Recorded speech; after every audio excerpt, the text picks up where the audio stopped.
Good evening everyone, आप सभी का स्वागत है विस्टम नर्सिंग ऑनलाइन डिजिटल प्लेटफॉर्म पे। और आज का जो हमारा सेशन रहने वाला है वो मेरे पीछे लगे थंबनेल से आप देखकर समझ पा रहे होंगे कि आज का जो सेशन रहने वाला है एक इन्फॉर्मेटिव सेशन रहने वाला है, एक स्पेशल सेशन रहने वाला है।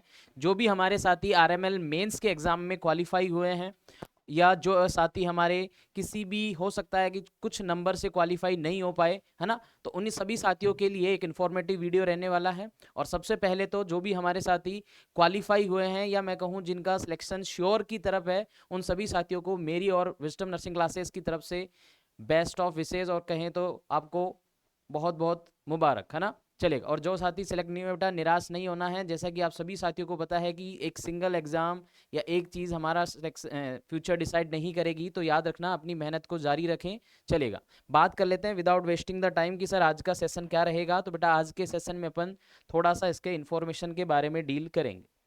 सबसे पहली अगर बात करें तो सर हमारा जो सेशन है आज का वो है आरएमएल को टारगेट करते हुए। और इस सेशन के अंदर सबसे पहले अपन बात कर लेते हैं सर एग्जाम का नाम क्या था। तो एग्जाम था बेटा जी आपके पास में कौन सा,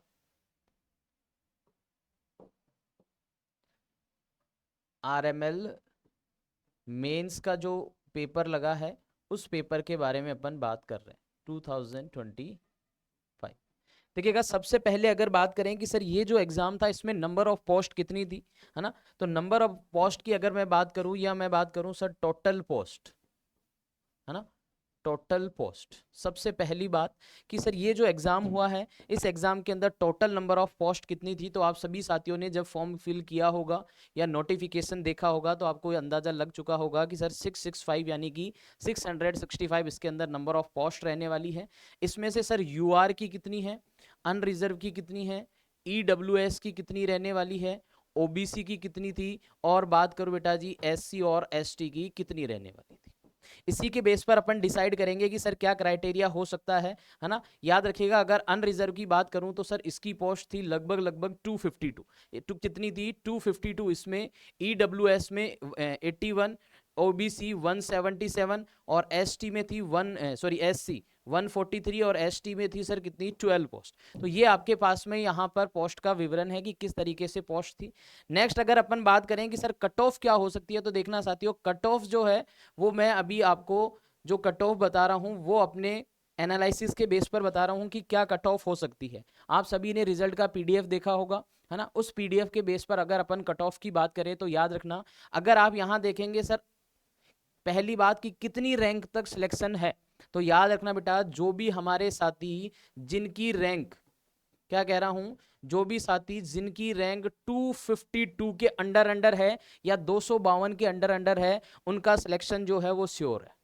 उनका जो सिलेक्शन है वो क्या है बेटा जी, श्योर है। सर कैसे है श्योर सिलेक्शन, क्योंकि अगर आप देखेंगे जनरल की पोस्ट थी कितनी 252, और जो साथी हमारे, क्योंकि अभी कैटेगरी वाइज आपका रिजल्ट आया भी नहीं है, तो जिन साथियों की 252 तक है उनका सिलेक्शन तो श्योर है सर, उनका सिलेक्शन तो होगा ही होगा, उनके सिलेक्शन को तो कोई रोकेगा नहीं। इसके अलावा अगर आपने देखा हो हाईएस्ट जो स्कोर है, या मैं बात करूं सर सबसे हाईएस्ट मार्क कितने रहे हैं, हाईएस्ट स्कोर कितना रहा है, तो बेटा लगभग 95 के लगभग हाईएस्ट स्कोर रहा है। तो आप एक्यूरेसी भी देख सकते हैं। अब सर अपन बात करते हैं कट ऑफ की। तो याद रखना बेटा जी जिन भी साथियों का, जैसे मैंने कहा जिनकी रैंक 252 है उनका सिलेक्शन श्योर है, तो सर इस 252 वाले बच्चे की या इस 200 रैंक वाले स्टूडेंट की कट ऑफ कितनी रही, इसके नंबर कितने हैं। तो बेटा जी जो साथी जिनके 85.5 के लगभग आ रहा है, 85.5 के लगभग आ रहा है, उनका जो सिलेक्शन का क्राइटेरिया है वो बिल्कुल 101% है। बोले तो सर सिलेक्शन श्योर है। कहां तक 85.5, या रैंक बोले तो 252 तक। अब बात ये आती है कि सर इस 252 की कैटेगरी में हमने ये तो नहीं कहा कि जनरल वाले ही आ जाएंगे सारे, है ना, लेकिन जिनका 252 तक या 85.5 तक है उनका सिलेक्शन श्योर है। अब बात कर लेते हैं मेरे अकॉर्डिंग कि सर यहां पर क्या कट ऑफ रह सकती है।